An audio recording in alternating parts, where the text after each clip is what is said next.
एक ऐसा solar share जिसके रिजल्ट हर क्वार्टर में धमाकेदार होते हैं, लेकिन रिजल्ट के दिन ही प्रॉफिट बुकिंग क्यों आ जाती है? Q3 के नंबर स्ट्रांग है, पर एक वार्निंग सिग्नल भी छुपा हुआ है। पूरी वीडियो देखिए वरना पिक्चर अधूरी रह जाएगी। तो दोस्तों, वारी रिन्यूएबल ने अपने क्वार्टर 3 के रिजल्ट डिस्क्लोज कर दिए हैं। अगर सिर्फ नंबर देखे जाएं तो रिजल्ट्स काफ़ी इंप्रेसिव लग रहे हैं, लेकिन स्टॉक मार्केट में सिर्फ नंबर्स नहीं, पैटर्न और बिहेवियर भी समझा जाता है। चलिए स्टेप बाय स्टेप देखते हैं कि पूरा एनालिसिस क्या कहता है। तो चलिए अब बात करते हैं रेवेन्यू फ्रॉम ऑपरेशंस की। पिछले क्वार्टर में 774 करोड़ रहा था। पिछले साल वाई ऑन वाई 360 करोड़ और इस क्वार्टर में 851 crore. Year on year basis पे देखा जाए तो लगभग 135 करोड़ का जंप देखने को मिल रहा है। मतलब कंपनी का रेवेन्यू डबल से भी ज़्यादा हो गया है।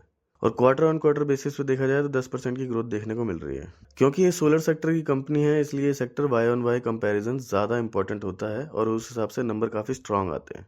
तो चलिए अब एक्सपेंसेस देख लेते हैं। पिछले क्वार्टर में 622 करोड़, पिछले साल 293 करोड़ और इस क्वार्टर में 697 करोड़। तो चलिए अब एक्सपेंसेस पर नज़र डालते हैं। पिछले क्वार्टर में 622 करोड़, पिछले साल 293 करोड़ और इस क्वार्टर में 697 करोड़। एक्सपेंसेस बड़े हैं, लेकिन रेवेन्यू के कंपैरिजन में देखें तो अभी काफ़ी हद तक कंट्रोल में नज़र आ रहे हैं। तो चलिए अब प्रॉफिट पर नज़र डालते हैं। पिछले क्वार्टर में 116 करोड़, पिछले साल 53 करोड़ और इस क्वार्टर में 120 crore. Year on year basis पे प्रॉफिट लगभग 122% की ग्रोथ दिखा रहा है और प्रॉफिट भी डबल से भी ज़्यादा।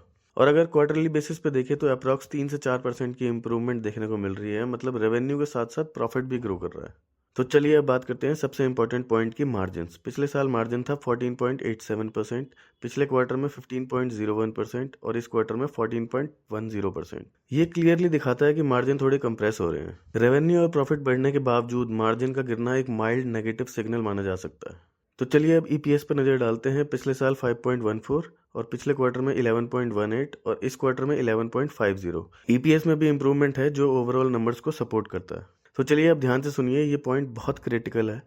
लगातार फोर्थ क्वार्टर है जहां रिजल्ट से 2-3 दिन पहले शेयर में तेज रैली आती है। रिजल्ट वाले दिन गैप अप ओपनिंग होती है और उसके बाद हैवी प्रॉफिट बुकिंग देखने को मिलती है। पिछले 3 क्वार्टर से ये सेम पैटर्न रिपीट होता दिख रहा है, इसलिए स्ट्रांग पॉसिबिलिटी है कि मार्केट ओपन होते ही गैप अप दिखे और उसके बाद सेलिंग प्रेशर आ जाए। क्लासिक केस रहेगा हमारा, by the rumour cell the news. तो चलिए इसका फाइनल कंक्लूजन देखते हैं। रेवेन्यू स्ट्रांग है, प्रॉफिट स्ट्रांग है, ईपीएस भी पॉजिटिव है और मार्जिन्स थोड़े वीक हैं।